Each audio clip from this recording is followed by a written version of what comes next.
Now, on the topic of Huawei, you know here, Will, that the big talk was around 5G. That's how the whole thing kicked off. This idea of the improvement and upgrade of our connectivity to the latest standard 5G. But there's a story that came out today about a potential issue with 5G that people on Twitter were asking me to cover, to talk about. And this really actually surprised me. I had no idea about this. 5G could mean less time to flee a deadly hurricane. Heads of NASA and NOAA warned. Talk about a headline. Like, who would even draw this connection? Or it's amazing that I didn't know, or at least that this wasn't more publicized, but I guess this is something that's common knowledge to those that are in the know. It's become increasingly clear that the wireless industry is trying to push the idea of speedy 5G networks. Yes, we know this. The heads of NASA and the National Oceanic and Atmospheric Administration warn that 5G could set back the world's weather forecasting abilities by 40 years.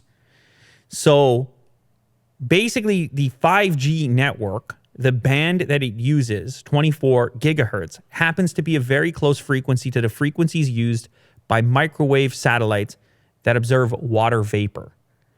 And essentially what happens is, if we're filling up and utilizing this band for wireless communications, it's going to decrease the amount of data captured by these satellites. So the number here is 77% of the data that's currently being collected for environmental purposes would be lost, reducing forecastability by as much as 30%.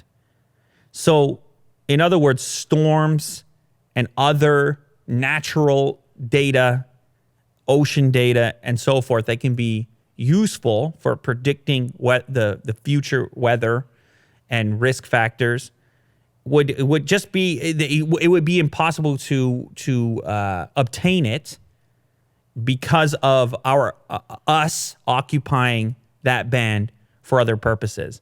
I didn't know that this was a potential issue with 5G. Other people have speculated. I've got a number of emails in my inbox about like potential health side effects of 5G. A lot of that, from what I can tell, is speculative at this point. It's very hard to get to the bottom of that particular subject. I mean, I would love to possibly have an expert sit in this chair right here, or maybe two experts arguing either side of it, because it seems to be an incredibly complicated subject. But here we have experts from the NOAA and from NASA themselves saying, hey, this is a real thing, and here are the numbers. So I guess people are going to have to weigh out the benefits and drawbacks here. But essentially what they're saying is, if you had some major hurricane coming, there's a chance that just because we want faster internet connections here on the mobile, that we're not going to know about this hurricane until 2 or 3 days later than we otherwise would have. What a crazy side effect, unexpected side effect of one of our many human advancements. But it always seems that there's some kind of, that nothing comes for free, Will. Like, I don't know, man. You push, pull, you give, you take. We talked about it. There's always a sacrifice. It's like there's always something going on. So it's interesting to discover this prior to the full-scale 5G rollout, but an interesting read nonetheless, and I'm sure there's more depth to be investigated. There's more to uncover in this particular department.